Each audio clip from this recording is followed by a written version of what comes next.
My name is Intisar Ahmed. I'm with Geo-Engineers and chair of the Younger Members Committee. I want to keep this brief so we can have more time for the presentation. So a younger member, effectively defined by ASCE, is effectively anyone who is under 35 who is not a student.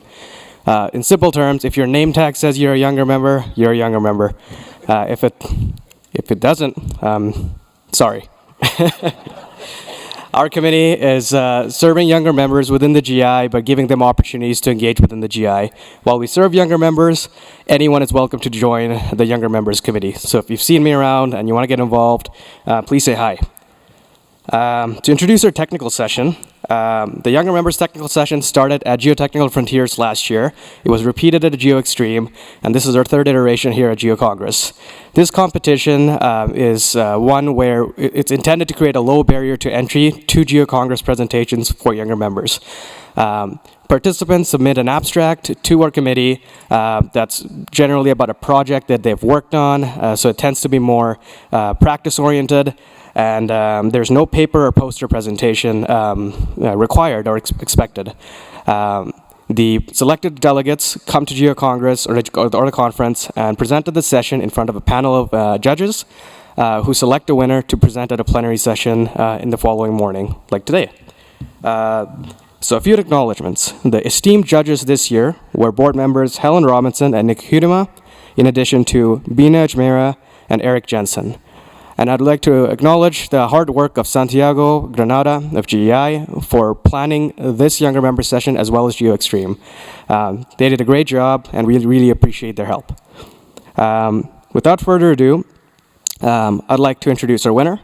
As a proud Seattleite, I'm glad to see another Seattle GI member being the winner this time. Brendan Cioto of Haley & Aldrich is our winner, so I'd like to welcome Brendan on stage as well as Susan Burns to hand him his certificate.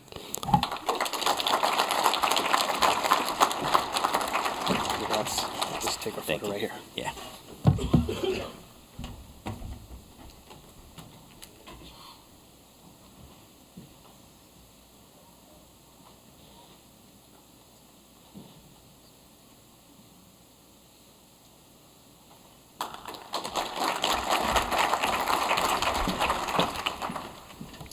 All right, thank you. Well, I usually like to start these things with a joke, but the joke might be on me this morning, as I think all the other participants are cozy in bed right now, but that's okay.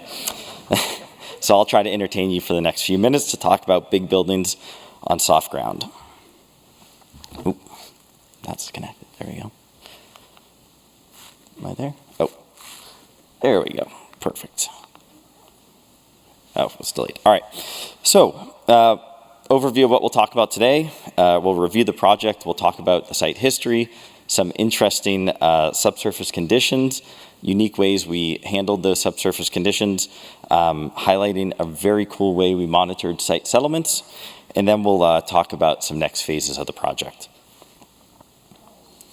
So, the project is known as the Trident Logistics Center. It's located in Revere, Massachusetts, about a couple miles to the north of Boston.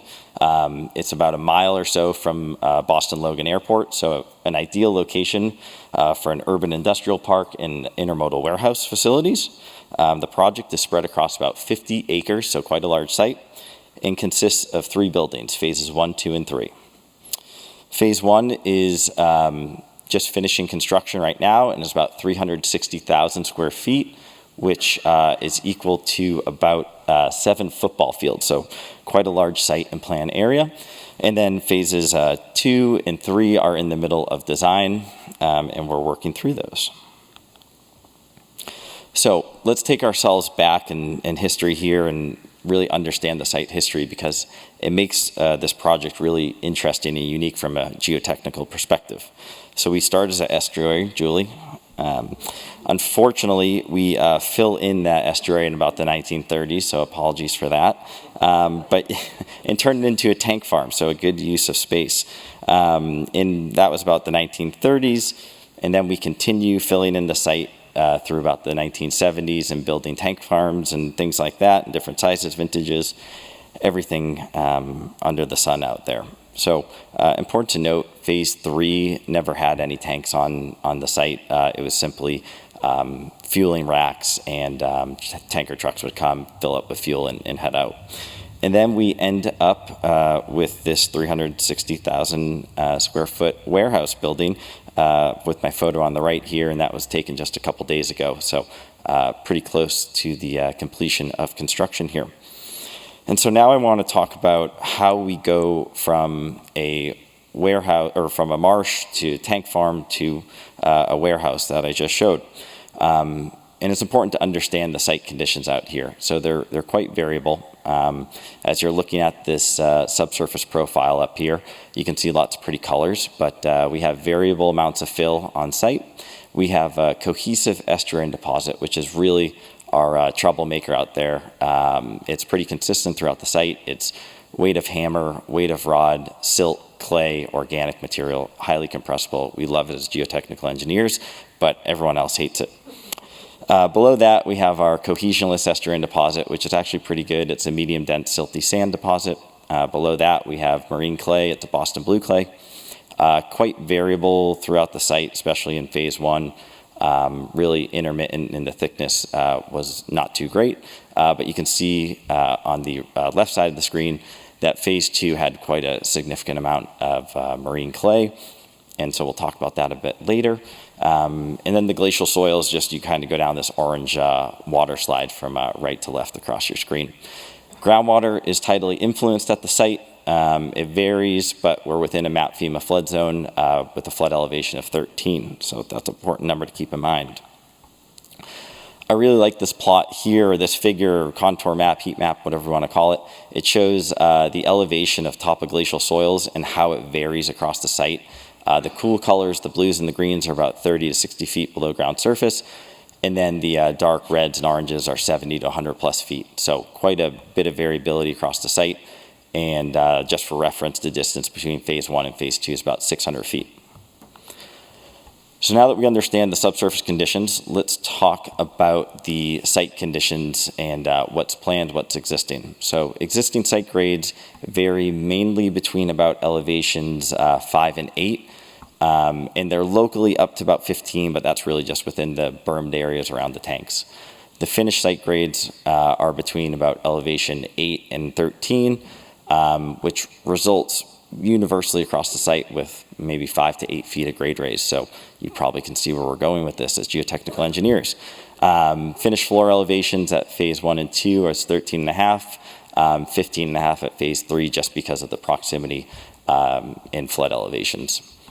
A final wrinkle we just wanted to add to this project is that the former tanks, almost all of them were founded on some sort of deep foundation.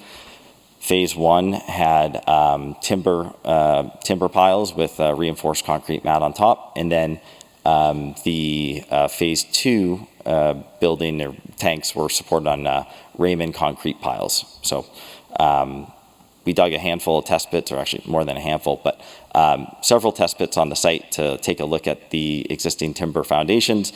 They were in phenomenal shape. This photo here shows one of the piles exposed. All of them looked like this, no rot, no decay, nothing. They were submerged for the past 70 years, so they were as good as the day they went in, and looked really nice. One thing I'll point out, you can kind of see a black line underneath the reinforced concrete. That's actually a gap that's formed. It was about 2, 3, 4 inch gap that formed below the concrete slab when it was poured, and so the site is just continuing to settle. And this gray material is the goopy looking cohesive estuarine deposit that we pointed out earlier.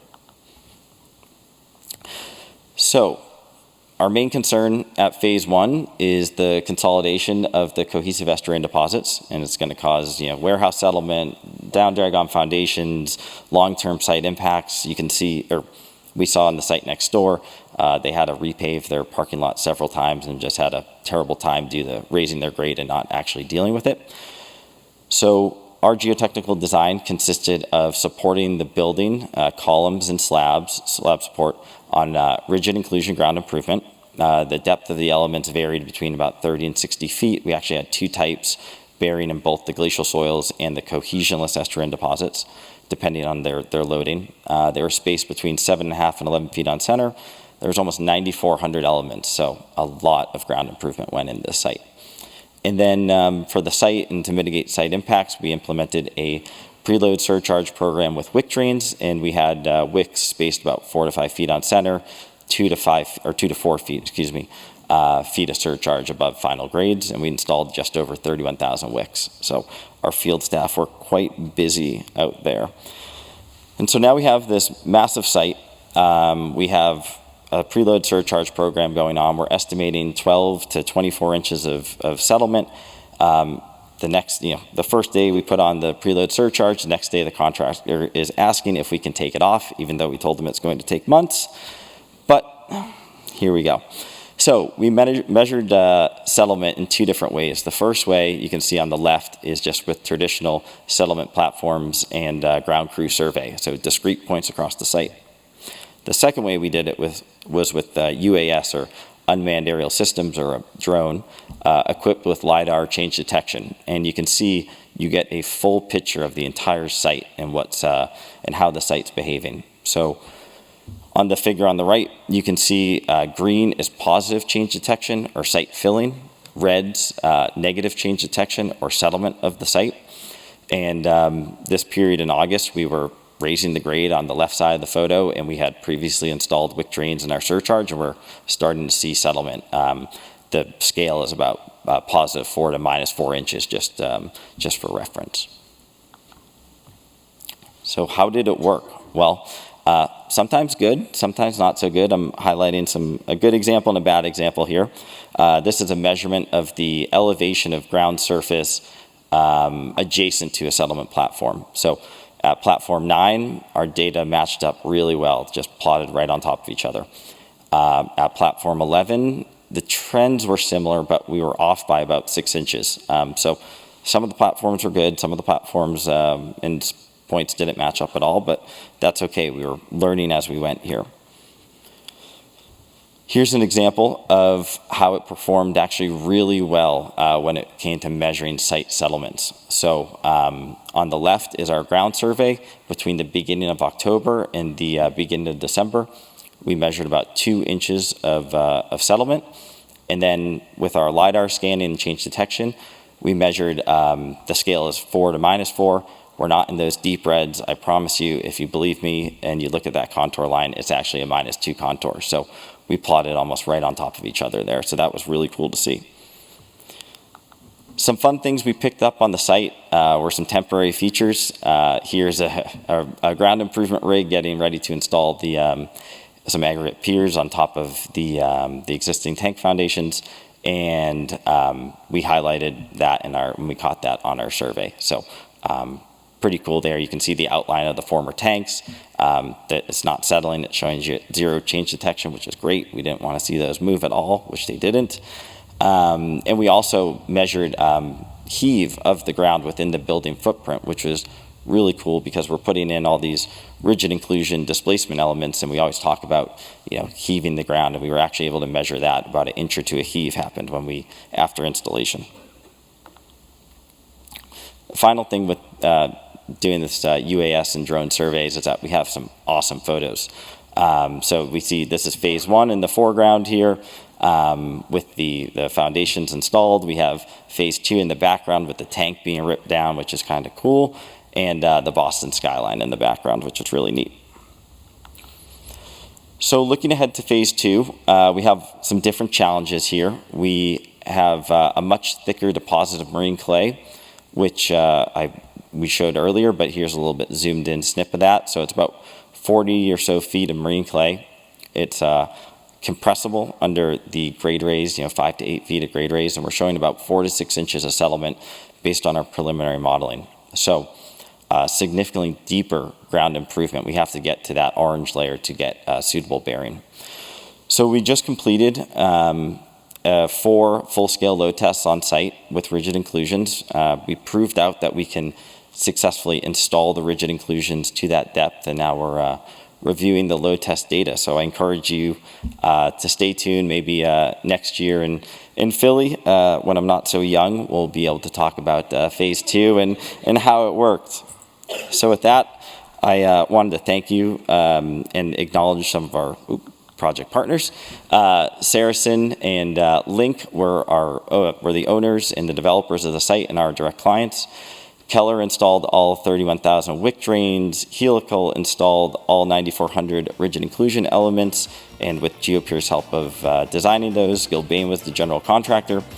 And to all my colleagues at H&A, I'm up here, but without them, it would not have been possible. So thank you so much for your time and attention today, and I appreciate you letting me share this presentation with you.